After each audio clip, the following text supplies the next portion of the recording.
Egyptians persuade them otherwise? Thank you, Laura. Always a pleasure to be with you, and happy to be joined also with Dr. Nasir today. I think Hamas, of course, Hamas is very clear about its ambitions and goals. It's not going to leave Gaza anytime soon. And this is the reason why they are putting all the shows we are seeing when they are releasing hostages. It's a projection of power. They are showing that we are in control of Gaza and we are not going anywhere. The things that Egypt right now is in a big dilemma, like I think most of the Arab countries after President Trump's statements, he put them in front of their responsibilities actually and made them now obliged to walk the talk that they have been saying for a while about in Egypt, for example, we have been seeing the president himself singing all types of love to the Palestinians and the Palestinian cause and standing on stage and saying, you know, Tahya Palestine, Viva Palestine. And so while when it comes to actually helping the Palestinian people on the ground, they are not willing to offer anything, even the simple act of opening the border to receive some refugees, especially those who are injured and those who need medical treatment.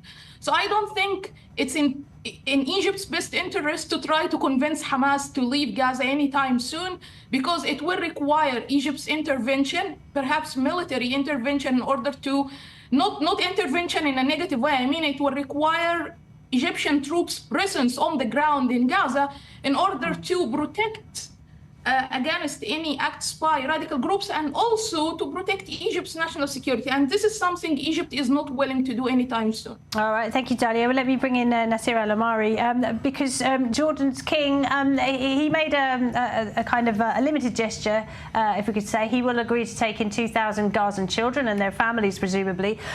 Do you think that was enough to get the Americans off Jordan's back? Hello, Dalia and Laura. Thank you for having me.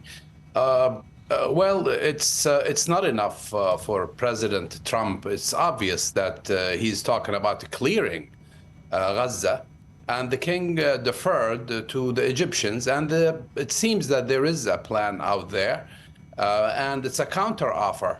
Trump wants to evict all the Gazans.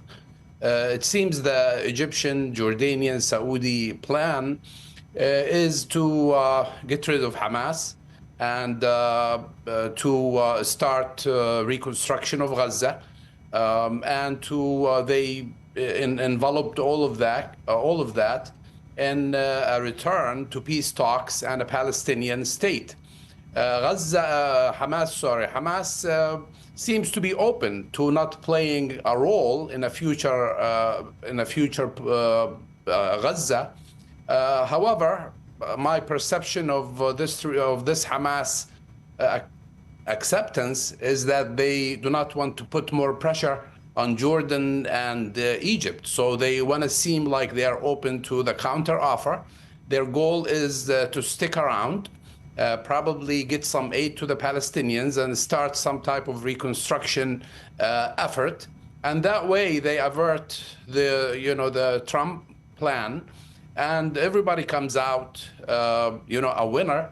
However, I'm not sure if this meets the Trump ambition or the Israeli government's ambition of more radical change on the ground, including what Mr. Netanyahu described as, Trump's plan and his preference to that plan. He's open to it. So this is what the players are doing, and I think there are a lot of details to be discussed if this is to even take off. All right, thank you, Nasir. So, Dalia, I mean, if President Trump doesn't like the plan coming out of Saudi Arabia, he might go ahead and cut off aid to Egypt if they refuse to go along with his plan. I mean, how much of a problem is that for Cairo? Do they have a contingency plan if the Americans do cut them off?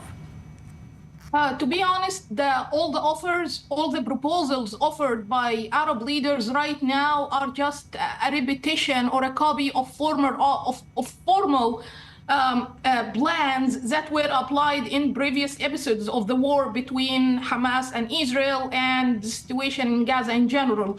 And actually, we have been seeing this scenario repeated over at least 25 years or so, and it has never led to an actual reconstruction and actual stability inside Gaza.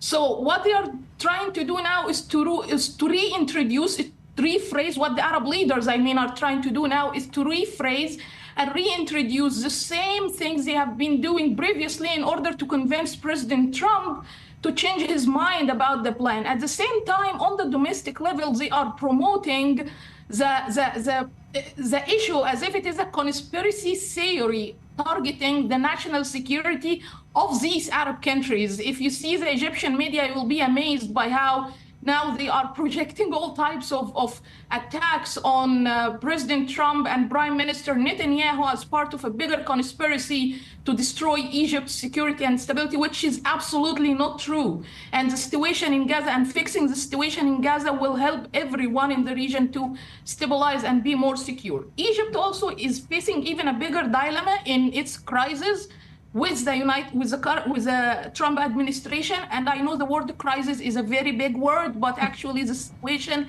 is clearly heading into a crisis now because the U.S. can easily use the U.S. Military aid it offers to Egypt as a pressure or as a card to pressure Egypt, and this will put Egypt in a very difficult situation given its very complicated economic crisis that we have been suffering for about at least 7 years now. All right, Dalia, thank you. Nasir, just a word on the Gulf states, if you would.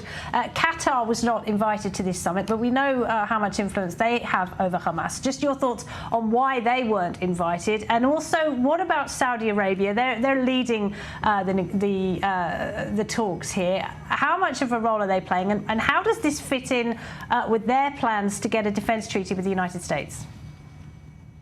I think the Saudis want to replace the Qataris in Gaza. They are willing to probably contribute to the reconstruction of Gaza.